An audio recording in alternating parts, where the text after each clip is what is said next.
Dokumen rincian teknis penyimpanan limbah B3 kini menjadi dokumen kelengkapan teknis yang paling sering dibutuhkan ketika seorang pelaku usaha sedang menyusun dokumen lingkungan baik itu AMDAL ataupun UKL-UPL. Perlu diketahui bahwa rincian teknis atau rintek penyimpanan limbah B3 ini adalah suatu instrumen baru yang diberlakukan semenjak berlakunya PP 22 tahun 2021 dan juga Permen LHK nomor 6 tahun 2021.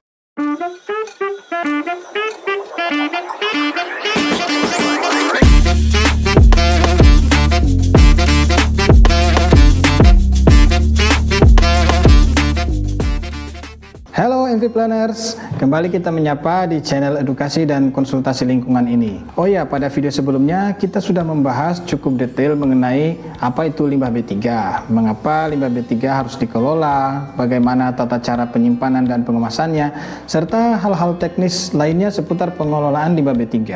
Untuk itu, dalam video kali ini kita akan secara khusus membahas mengenai panduan penyusunan rincian teknis penyimpanan limbah B3.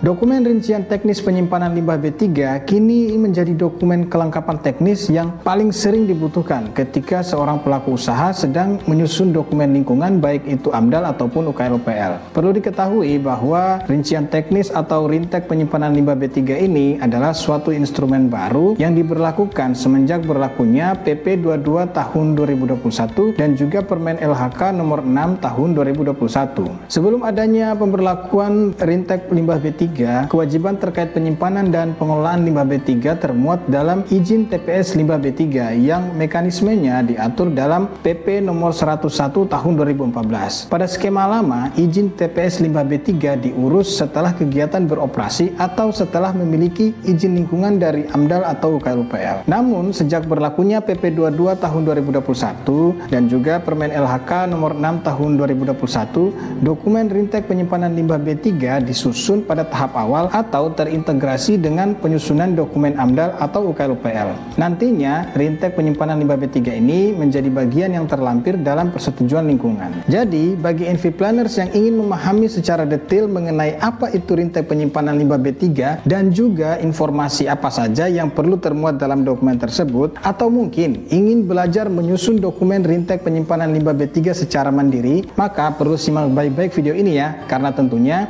video ini sudah disesuaikan dengan Permen LHK nomor 6 tahun 2021 sehingga bisa menjadi panduan teknis dalam menyusun dokumen rintek penyimpanan limbah B3. Apa itu dokumen rintek penyimpanan limbah B3? NV Planners, pada pasal 51 ayat 1 Permen LHK nomor 6 tahun 2021 disebutkan bahwa setiap orang yang menghasilkan limbah B3, pengumpul limbah B3, pemanfaat limbah B3, pengolah limbah B3, dan penimbun limbah B3 wajib melakukan penyimpanan limbah B3. Selanjutnya, setiap orang yang menghasilkan limbah B3 wajib memenuhi 1. Standar penyimpanan limbah B3 yang diintegrasikan dalam NIB. Ini bagi penghasil limbah B3 dari usaha atau kegiatan yang wajib SPPL. Dan yang kedua, rincian teknis penyimpanan limbah B3 yang dimuat ke dalam persetujuan lingkungan bagi penghasil limbah B3 dari usaha atau kegiatan yang wajib AMDAL atau UKL-UPL. Jadi, rintek penyimpanan limbah B3 adalah dokumen yang berisi rincian detail mengenai limbah B3 yang dihasilkan, tata cara penyimpanan, tata cara pengemasan limbah B3, serta informasi penanganan lanjutan yang akan menjadi salah satu kelengkapan teknis yang dibutuhkan dalam pengurusan persetujuan lingkungan melalui AMDAL atau UKL-UPL. Informasi apa saja yang harus termuat dalam dokumen rintek penyimpanan limbah B3? Untuk menyusun dokumen rintek penyimpanan limbah B3, kita harus mengetahui muatan informasi apa saja yang harus ada dalam dokumen rintek penyimpanan limbah B3. Pada pasal 53 Permen LHK nomor 6 tahun 2021 disebutkan, rincian teknis penyimpanan limbah B3 memuat informasi sebagai berikut. Yang pertama, nama, sumber, karakteristik, dan jumlah limbah B3 yang akan disimpan. Yang kedua, dokumen yang menjelaskan tentang tempat penyimpanan limbah B3. Yang ketiga, dokumen yang menjelaskan tentang tempat pengemasan limbah B3. Yang keempat, persyaratan lingkungan hidup. Yang kelima, kewajiban pemenuhan rincian teknis penyimpanan limbah B3. Oke, kita coba jelaskan satu persatu terkait muatan informasi dalam rincian teknis penyimpanan limbah B3. Bagian yang pertama yaitu nama, sumber, karakteristik, dan jumlah limbah B3 yang akan disimpan. Pada bagian ini, kita akan mendetailkan jenis limbah B3 yang dihasilkan mulai dari jenis limbah, kode limbah, sumber limbah, kategori bahaya, karakteristik, fase limbah, dan jumlah limbah yang dihasilkan dalam satuan bulan atau hari. Sebagai contoh, kita dapat menuangkan informasi tersebut ke dalam bentuk tabel dengan contoh format penulisan sebagai berikut. Pada tabel, kita dapat melihat beberapa kolom yang harus diisi seperti kolom kode limbah B3, jenis limbah B3, sumber limbah B3, kategori bahaya, karakteristik, fase limbah, dan jumlah limbah. Contoh pengisian tabelnya adalah sebagai berikut. Sebagai contoh, dari tabel dapat kita lihat untuk kolom jenis limbah B3 diisi aki bekas dengan kode limbah A102D yang bersumber dari kegiatan utilitas pergantian aki pada genset dan peralatan. Untuk kategori bahayanya adalah 1. Karakteristiknya beracun dan korosif dalam kondisi fase padat, serta jumlah limbahnya diestimasikan 2 kg per bulan. Selanjutnya, untuk pengisian pada baris selanjutnya dapat disesuaikan dengan jenis limbah yang dihasilkan dari masing-masing kegiatan. Bagian 2, dokumen yang menjelaskan tentang tempat penyimpanan limbah B3. Pada bagian ini, kita akan menjelaskan secara detail mengenai tempat penyimpanan limbah B3 yang mencakup beberapa informasi penting, yaitu sebagai berikut. Poin A yaitu lokasi tempat penyimpanan limbah B3. Poin B yaitu jenis fasilitas penyimpanan limbah B3. Poin C yaitu peralatan penanggulangan keadaan darurat, dan poin D fasilitas pendukung tempat penyimpanan limbah B3. Kita coba detailkan tata cara pengisian pada poin A, B, C, dan D tersebut ya. Poin A, lokasi tempat penyimpanan limbah B3. Untuk mengisi bagian ini, maka kita mengacu pada pasal 57 Permen LHK nomor 6 tahun 2021 mengenai persyaratan lokasi penyimpanan limbah B3. Sesuai penjelasan dalam aturan tersebut, maka pada bagian ini kita perlu menjelaskan setidaknya ada 6 poin, yaitu 1. Lokasi bebas banjir. Pada poin ini kita memberikan penjelasan mengenai lokasi yang akan menjadi tempat penyimpanan limbah B3 adalah benar-benar bebas dari ancaman banjir. Bisa ditunjukkan dengan peta lokasi dan peta yang menerangkan bahwa lokasi tersebut berada di luar kawasan rawan bahaya menurut RT RW di kota atau kabupaten setempat. Yang kedua, lokasi bebas bencana alam. Pada poin ini kita memberikan penjelasan mengenai lokasi yang akan menjadi tempat penyimpanan limbah B3 adalah benar-benar bebas dari ancaman bencana alam. Bisa ditunjukkan dengan peta lokasi dan peta yang menerangkan bahwa lokasi tersebut berada di luar kawasan rawan bencana alam menurut RT RW di kota atau kabupaten setempat. Yang ketiga, kepemilikan lahan. Pada poin ini kita memberikan penjelasan mengenai lokasi yang akan menjadi tempat penyimpanan limbah B3 adalah benar-benar telah dikuasai oleh pelaku usaha atau penghasil limbah B3. Bisa ditunjukkan berupa sertifikat tanah atau akta perjanjian sewa atau bukti lainnya yang dapat dipertanggungjawabkan. Yang keempat, denah lokasi tempat penyimpanan limbah B3. Pada poin ini kita menyajikan denah lokasi tempat penyimpanan limbah B3 yang telah direncanakan atau telah dibuat. Denah dapat berupa gambar layout bangunan 2 dimensi yang menerangkan lokasi atau posisi tempat penyimpanan limbah B3 di dalam lokasi usaha atau kegiatan. Kemudian, denah juga dapat dilengkapi dengan gambar citra satelit dari Google Earth yang menginformasikan secara jelas posisi lokasi penyimpanan limbah B3. Yang kelima, dokumentasi tempat penyimpanan limbah B3. Pada poin ini kita menyajikan dokumentasi lokasi tempat yang akan menjadi penyimpanan limbah B3. Apabila bangunan sudah terbangun, maka dapat ditampilkan kondisi existing bangunan tempat penyimpanan limbah B3. Yang keenam, titik koordinat tempat penyimpanan limbah B3. Pada poin ini kita menyajikan titik koordinat lokasi tempat penyimpanan limbah B3. Titik koordinat tersebut dapat dicek dengan bantuan perangkat GPS atau pengecekan dengan Google Earth. Poin B, jenis fasilitas penyimpanan limbah B3. Untuk mengisi bagian ini, maka kita perlu mengacu pada pasal 58 sampai pasal 65 Permen LHK nomor 6 tahun 2021 mengenai jenis fasilitas penyimpanan limbah B3 yang akan dibangun, apakah berbentuk bangunan, kontainer atau tangki, silo, tempat penumpukan, atau berupa kolam penampungan. Penjelasan secara detail mengenai beberapa jenis fasilitas penyimpanan limbah B3 tersebut sudah saya jelaskan pada video sebelumnya. Dapat dilihat dilihat pada menit 18.13 pada video ini ya. Sesuai penjelasan dalam aturan tersebut, maka pada bagian ini kita akan menjelaskan 12 poin yang terdiri dari yang pertama, rancang bangun penyimpanan limbah B3. Pada poin ini kita memberikan penjelasan mengenai kondisi rancang bangun tempat penyimpanan limbah B3 yang akan dibangun. Di sini kita dapat menyertakan beberapa gambar seperti desain 2 dimensi atau 3 dimensi dari rencana bangunan atau bangunan existing penyimpanan limbah B3 yang meliputi gambar tampak depan dan gambar tampak samping. Kemudian kita juga dapat menambahkan desain layout bagian dalam yang menggambarkan posisi atau tata letak penyimpanan limbah B3 dalam bangunan penyimpanan. Yang kedua, luas ruang penyimpanan limbah B3. Pada poin ini kita memberikan penjelasan mengenai dimensi dan luas bangunan penyimpanan limbah B3. Misalnya kita menjelaskan luasan bangunan serta detail panjang, lebar, dan tinggi bangunan. Yang ketiga, desain konstruksi bangunan. Pada poin ini kita memberikan penjelasan mengenai detail konstruksi bangunan tempat penyimpanan limbah B3 secara umum, terutama yang terkait dengan pemilihan bahan atau material konstruksinya yang mendukung keamanan penyimpanan limbah B3. Yang keempat, atap bangunan. Pada poin ini kita memberikan penjelasan mengenai kondisi, jenis, dan atau bentuk atap yang digunakan pada bangunan tempat penyimpanan limbah B3. Yang kelima, sirkulasi udara. Pada poin ini kita memberikan penjelasan mengenai kondisi dan teknis penerapan sirkulasi udara pada bangunan tempat penyimpanan limbah B3. Yang keenam, sistem pencahayaan. Pada poin ini kita memberikan penjelasan mengenai sistem pencahayaan yang dipasang pada bangunan tempat penyimpanan limbah B3. Misalnya, jenis dan jumlah lampu terpasang atau jika ada penerangan alami. Yang ketujuh, kondisi lantai. Pada poin ini kita memberikan penjelasan mengenai kondisi fisik lantai pada bangunan tempat penyimpanan limbah B3. Misalnya, apakah kondisi lantai berbentuk perkerasan semen saja atau dilengkapi dengan lapisan tehel. Yang kedelapan, kondisi lantai bagian dalam. Pada poin ini kita memberikan penjelasan yang lebih spesifik mengenai kondisi lantai pada bangunan tempat penyimpanan limbah B3.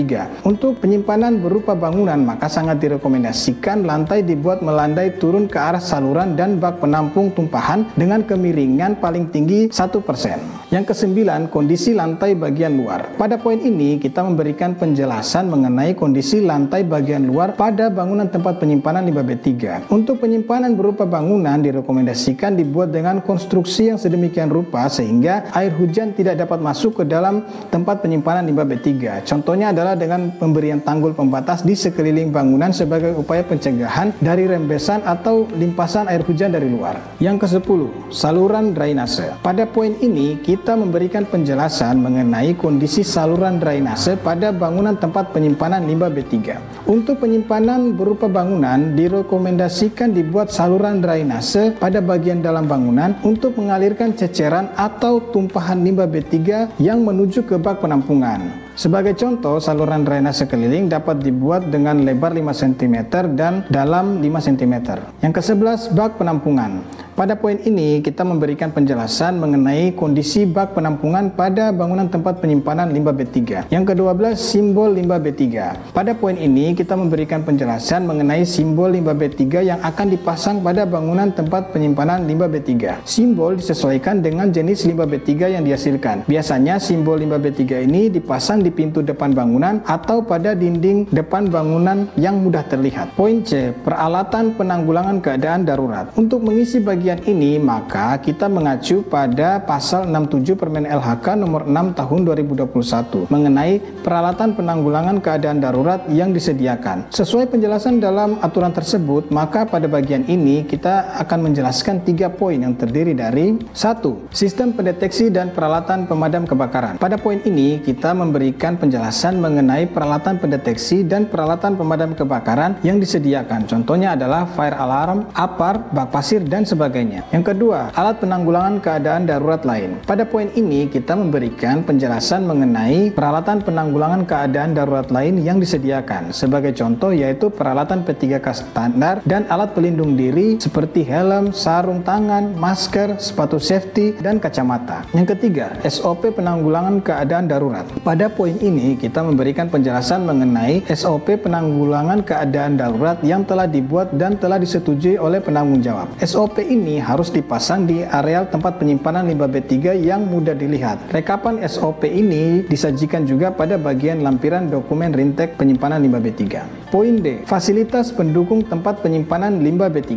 Untuk mengisi bagian ini, maka kita mengacu pada pasal 59 Permen LHK nomor 6 tahun 2021 mengenai fasilitas pendukung yang disediakan pada tempat penyimpanan limbah B3. Sesuai penjelasan dalam aturan tersebut, maka pada bagian ini kita akan menjelaskan 3 poin yang terdiri dari 1. Fasilitas atau peralatan bongkar muat. Pada poin ini kita memberikan penjelasan mengenai fasilitas atau peralatan khusus yang akan digunakan dalam proses bongkar muat limbah B3. Sebagai contoh adalah fasilitas forklift, hand pallet, troli, atau alat pemindah atau bongkar muat lainnya. Selain itu, dapat juga dijelaskan areal yang mendukung selama proses bongkar muat berlangsung. Contohnya adalah kondisi ruang parkir atau area lainnya yang digunakan sebagai areal bongkar muat. Yang kedua, fasilitas atau peralatan pencegahan tumpahan atau ceceran. Pada poin ini, kita memberikan penjelasan mengenai ketersediaan fasilitas penanganan tumpahan yang telah disediakan. Sebagai contoh adalah adanya kain lap atau majun, peralatan pembersih, pasir untuk menahan ceceran, dan sebagainya.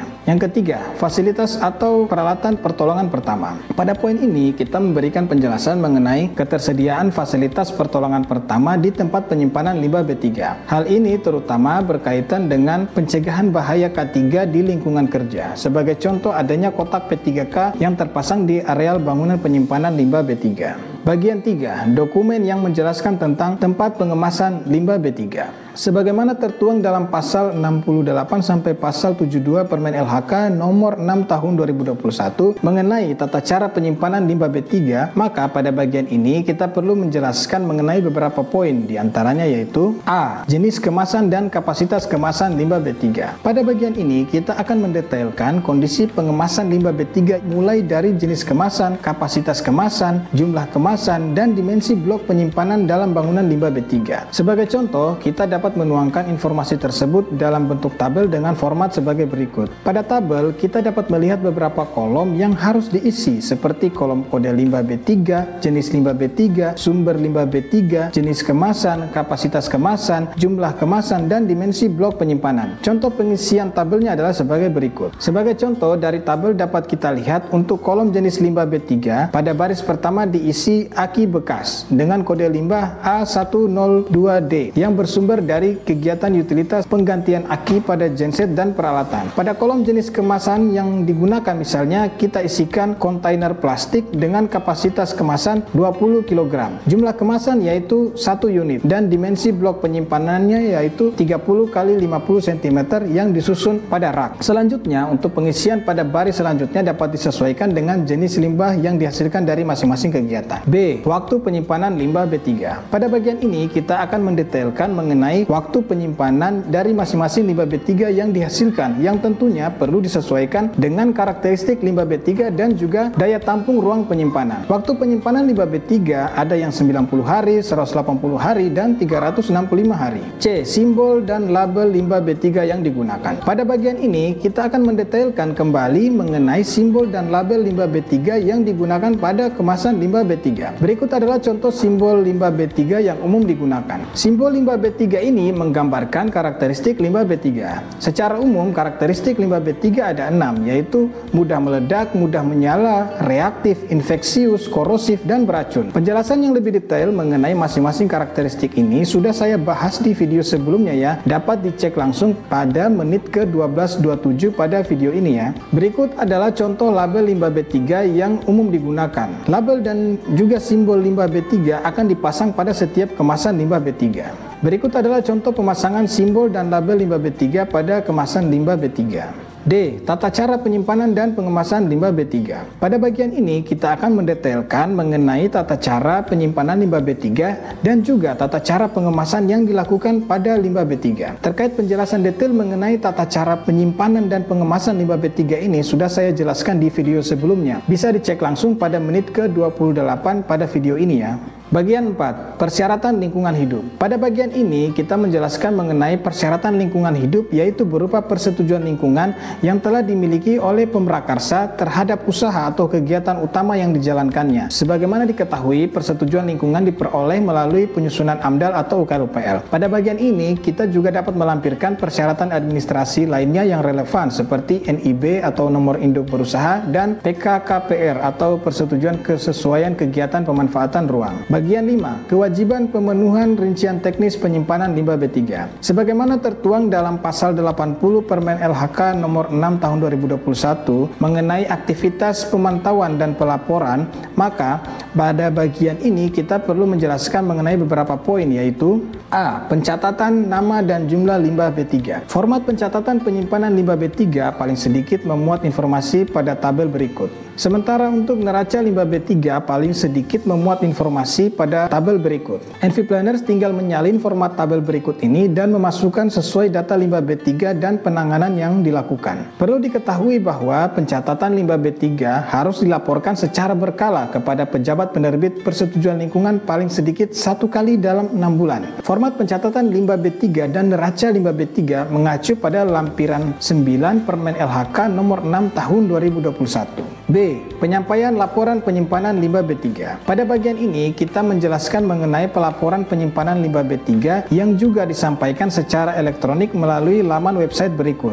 dan atau dapat juga dilaporkan pada aplikasi Speed yang dapat diakses pada laman website berikut. Hasil bukti pelaporan nantinya berupa tanda terima elektronik. C. Kontrak kerjasama dengan pihak ketiga. Pada bagian ini kita selaku penghasil limbah B3 yang menyimpan sementara limbah B3 perlu menjelaskan mengenai kontrak kerjasama atau MOU dengan pihak ketiga selaku pihak pengangkut, pemanfaat, atau pengolah limbah B3. Pihak ketiga yang diajak bekerja sama haruslah legal, memiliki izin usaha atau KBLI yang sesuai dan telah memiliki rekomendasi dari Kementerian Lingkungan Hidup.